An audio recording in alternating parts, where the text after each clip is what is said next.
কি ব্যাপার, কি করতেছো? এই তো মশলা কষাচ্ছি। আজকে হচ্ছে মাথার মাংস রান্না করব। মাথার যেহেতু কুরবানির ইচ্ছা, তো গরুর মাথার মাংস খাওয়া হয় না। আর কুরবানির ঈদ আসলে গরুর মাথার মাংসটা আমার এত প্রিয়, আমার জামাইয়েরও খুব আমার প্রিয়। কাছে খুবই ভালো না? লাগে, কিন্তু মাথার মাংসটা নেওয়াটা খুবই কষ্ট, এবং এটা হচ্ছে একেবারে সবার শেষে নেওয়া হয়। হ্যাঁ, আজকে মাথার মাংসই রান্না করছি। কষানোটা কিন্তু খুবই কালারফুল হয়েছে। হুম, এখন মাংসটা দিয়ে দিব। ওয়াও, মাংসটা আবার কষাবো।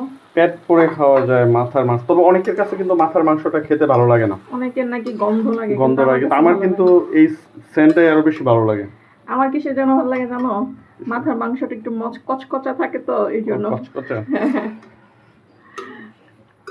আচ্ছা, তুমি এইদিকে এইটা দাও কেন?